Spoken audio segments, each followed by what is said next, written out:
ভেনেজুয়েলাতে বারবার ভূমিকম্প হওয়ার কারণ। আমরা কালকেই দেখলাম ভূমিকম্প হয়েছে, দুবার হয়েছে পরস্পর। তো কেন হয়েছে আজকে আমরা বিশ্লেষণ করব। দেখুন ভালো করে, এই যে আমেরিকা, দক্ষিণ আমেরিকায় এখানে যে আমার ভেনেজুয়েলাটা অবস্থিত রয়েছে, ঠিক আছে, এই যে পোর্শনটা ঠিক ওপরের দিকে, এই জায়গাটা হচ্ছে ক্যারিবিয়ান প্লেট আর এই জায়গাটা হচ্ছে সাউথ আমেরিকান প্লেট। ঠিক আছে, এই যে এই প্লেটের ধরন, এই দিকটা হচ্ছে ক্যারিবিয়ান প্লেট আর এই দিকটা হচ্ছে সাউথ আমেরিকান প্লেট।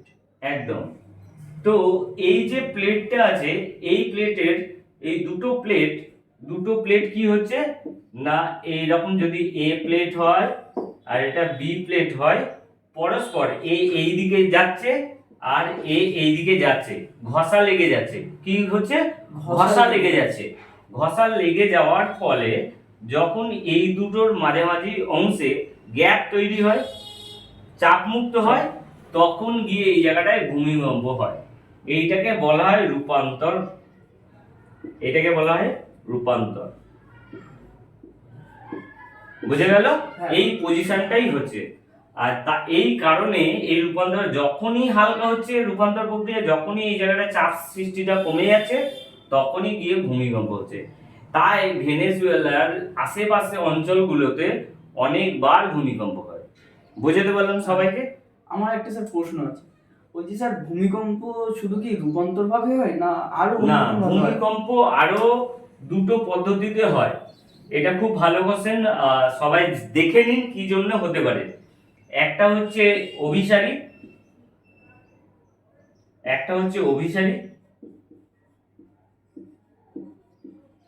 আর 2 নম্বরটা হচ্ছে প্রতিসারী, আর 3 নম্বরটা হচ্ছে রূপান্তর। এটা যেটা হচ্ছে রূপান্তর প্রক্রিয়ার ফলে এই ভূমিকম্পটা হচ্ছে। এছাড়া অভিসারী, প্রতিসারী আছে। বুঝা গেল? ওকে, বুঝলাম স্যার।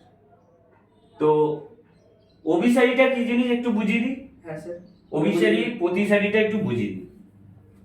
ধরে নাও এই একটা প্লেট আছে এ প্লেট, আর এই একটা প্লেট আছে বি প্লেট। এই একটা প্লেট আছে এ প্লেট, এই একটা প্লেট আছে বি প্লেট। যখন এ এর দিকে যাবে আর বি এর দিকে যাবে, এ যাবে বি এর দিকে, বি যাবে এর দিকে, তখন পরস্পর ধাক্কা লাগলে এখানে একটা ভূমিকম্প হবে। বুঝা গেল? আচ্ছা। এইটা হচ্ছে অভিসারী। বুঝে যেতে পারলাম? আচ্ছা, আবার যখন এই একটা প্লেট আছে বি আর এই একটা প্লেট আছে এ, যখন এ এই দিকে চলে যাবে, বি যখন নিচের দিকে চলে যাবে বা দুজন দুদিক থেকে সরে যাবে, তখন হচ্ছে এইখানে ভূমিকম্প হবে। বুঝতে পারলাম? এইখানে ভূমিকম্প হবে। ইয়েস স্যার, বোঝা গেল। হ্যাঁ? আচ্ছা। এইটাকে তখন বলা হবে প্রতিসারী।